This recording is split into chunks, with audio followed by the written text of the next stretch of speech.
नमस्कार दोस्तों, मेरा नाम Dheeraj Shrivas, medical psychiatrist social worker, de addiction and mental health counsellor. तो दोस्तों, आज हम जिस टॉपिक पे चर्चा करने वाले हैं उस टॉपिक का नाम है स्टेज ऑफ एडिक्शन, यानी लत के चरण। दोस्तों, ये वीडियो उन सभी लोगों के लिए है जो नशे की लत से कहीं ना कहीं पीड़ित है और अपना नशा छोड़ना चाहते हैं। तो दोस्तों, सबसे पहले हम समझते हैं नशा क्या होता है, नशा हमारे जीवन में कैसे आता है और नशे में हम कैसे पड़ जाते हैं। नशा एक ऐसी चीज है, जब व्यक्ति इसके ओर आगे बढ़ता है तो वह इससे बाहर नहीं निकल पाता। कहीं ना कहीं वह इसके जाल में फंसता जाता है और वह चाहता भी है कि वह नशा करना बंद कर दे, बट वह नशा करना बंद नहीं करता। तो वो कहीं ना कहीं एक एडिक्शन की स्टेज में आ गया है, एडिक्टेड हो गया है। तो आज हम सरल शब्दों में बहुत ही आसान तरीके से समझते हैं कि नशे के चरण यानी उसके स्टेज क्या होते हैं। तो दोस्तों, हम आज जो डिस्कस करने वाले हैं उसमें से पहला स्टेप है इनिशियल यूज, प्रारंभिक उपयोग। जब हम नशे की ओर कोई भी व्यक्ति आगे बढ़ता है तो वह इनिशियल यूज वाली स्टेज पे होता है। इनिशियल यूज का तात्पर्य यह है कि शुरुआती इस्तेमाल करना या ट्राई करना। कहीं ना कहीं दोस्तों के प्रभाव में आकर, पीयर प्रेशर में आकर, या पार्टियों में व्यक्ति जब जाते हैं, या कहीं ना कहीं मान के चलिए उनको ऐसा उनके मन में आता है कि मैं इस चीज़ को ट्राई कर लूँ, थोड़ा सा ट्राई करके देखता हूँ। क्योंकि उन व्यक्तियों को ऐसा लगता है कि थोड़ा सा ट्राई करने में, थोड़ा सा नशे की ओर थोड़ा आगे बढ़ने में कोई हानि नहीं है। लेकिन जब वह व्यक्ति इनिशियल यूज यानी थोड़े सी मात्रा में शुरुआत करता है तो वह इनिशियल स्टेज पर आ जाता है। इनिशियल स्टेज की ओर वह अग्रसर होता है, आगे बढ़ता है। जब वह व्यक्ति मान के चलिए इनिशियल यूज उसने कर लिया, इस स्टेज पे वह आ गया, तो वो दूसरी स्टेज होती है एब्यूज। उस पदार्थ का, उस नशीली चीज का इतना इस्तेमाल करना जबकि पता है कि उसकी क्वांटिटी हमें पर्याप्त मात्रा में लेनी है, फिर भी आप उसका इतना इस्तेमाल करते हैं कि वह एब्यूज की कैटेगरी में आ जाता है।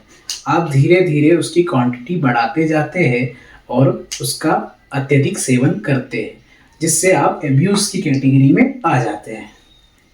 अब बढ़ते हैं हम तीसरे स्टेज की ओर। तीसरा स्टेज टॉलरेंस, सहनशीलता। जब व्यक्ति एक नशे की एक लिमिट बना के, या मान के चलिए जब वह व्यक्ति एक ग्लास अल्कोहल पीता है तो क्या होता है, जब वो व्यक्ति एक ग्लास अल्कोहल पीता है तो उसे उस समय जितना डोपामिन उसकी बॉडी में रिलीज होता है, जितना वह रिलैक्स फील करता है, जितना वह हाई फील करता है उस दिन, उसके नेक्स्ट डे जब वह व्यक्ति वही एक ग्लास को कंज्यूम करता है या पीता है तो उसे उतना डोपामिन नहीं मिलता है, उतना वह रिलैक्स फील नहीं कर पाता है। तो इससे कहीं ना कहीं उसकी कहीं ना कहीं क्षमता डिस्टर्ब होती है।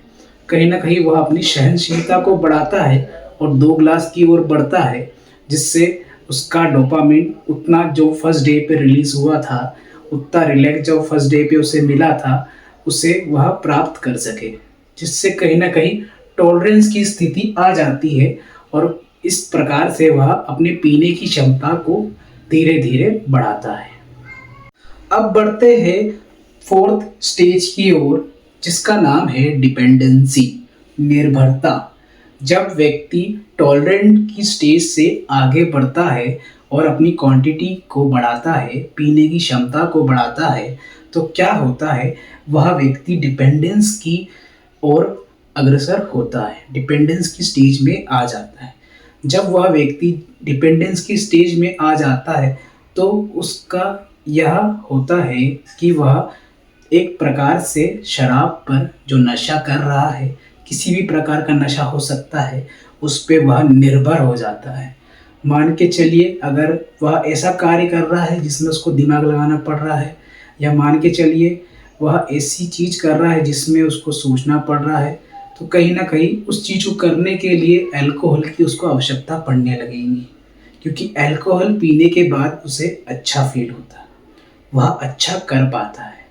तो ये कहीं ना कहीं निर्भरता उस पर बनती जा रही है। ये एक ऐसी निर्भरता है जो व्यक्ति को अपने ओर ले लेती है और उसे आगे लत की ओर बढ़ाती है, जिससे कहीं ना कहीं वह एक प्रकार से अल्कोहल पे डिपेंड हो जाता है अपनी उन डेली एक्टिविटीज़ को परफॉर्म करने के लिए जो वह बिना अल्कोहल के किया करता था। तो दोस्तों, हम बढ़ते हैं अपने 5वें स्टेज की ओर, जिसका नाम है एडिक्शन। जब व्यक्ति की डिपेंडेंसी बढ़ जाती है, निर्भरता अल्कोहल पे, शराब पे बढ़ जाती है, तो वह एक ऐसी स्टेज में आता है जिसका नाम है एडिक्शन, यानी लत। मेंटल हेल्थ के अकॉर्डिंग लत को WHO ने क्रोनिक मेंटल डिसऑर्डर में रखा है, यानी सब्सटेंस एब्यूज, जिससे व्यक्ति एडिक्शन की ओर जैसे ही आता है वह इस बीमारी के चंगुल में आ जाता है, वह एडिक्टेड हो जाता है और कहीं ना कहीं से लत को ढूंढता है। वह चाहता भी है कि अपनी इस लत को छोड़ दे, एडिक्शन से बाहर आए, लेकिन कहीं ना कहीं वह अपनी इस मानसिक निर्भरता के कारण, यानी साइकोलॉजिकल डिपेंडेंसी के कारण वह लत को नहीं छोड़ पाता। परंतु दोस्तों, इसका भी एक आगे उपाय है जो मैं आपको एक वीडियो में बताऊंगा। और अब हम बढ़ते हैं रिलैप्स यानी दोबारा उस लत में पड़ जाना। जब अगर कोई व्यक्ति एडिक्शन छोड़ देता है, यानी उससे कई वर्षों तक दूरी बना लेता है, यानी कि वह किसी रिहैब सेंटर चले गया हो, या मान के चलिए या किसी साइकेट्रिस्ट के गाइडेंस में उसने अल्कोहल छोड़ी हो, या मान के चलिए या वो किसी मेंटल हेल्थ काउंसलर या किसी मेंटल हेल्थ प्रोफेशनल की हेल्प लेकर अपनी एडिक्शन से बाहर आता है, तब वह एक दूरी बना लेता है अल्कोहल से। कहीं ना कहीं वह अल्कोहल से धीरे धीरे बाहर निकलता है। बट ये रिलैप्स जो स्टेज होती है दोस्तों, ये इतनी भयानक होती है कि जब व्यक्ति ने मान के चलिए इनिशियल ही यूज़ करा, तो क्या होगा, जैसे ही वह इनिशियल यूज़ करेगा, थोड़ा सा सेवन करेगा नशे का, या थोड़ा सा ही क्वांटिटी में नशा उसने चालू करा, तो वह डायरेक्ट एडिक्शन की स्टेज पर आ जाएगा, वह नशे में ही फंस जाएगा, जिससे वह क्या होगा, रिलैप्स हो जाएगा, दोबारा लत में लग जाएगा या दोबारा लत की ओर बढ़ जाएगा। वह उस लत को और भी ज़्यादा और भी तीव्र तरीके से करेगा, जिससे कहीं ना कहीं उसकी सोशल, साइकोलॉजिकल और फिजिकल हेल्थ पर प्रभाव पड़ेगा, और कहीं ना कहीं समाज में उसकी इमेज खराब होगी, जिससे कहीं ना कहीं उसकी फैमिली वालों को सफ़र करना पड़ेगा। और मान के चलिए यह स्टेज में व्यक्ति को दोबारा रिहैब जाना पड़ सकता है। तो दोस्तों, ये वह 6 स्टेज है जो एडिक्शन की है, जिसमें कोई भी व्यक्ति अपनी एडिक्शन में आता है और धीरे धीरे एडिक्टेड हो जाता है।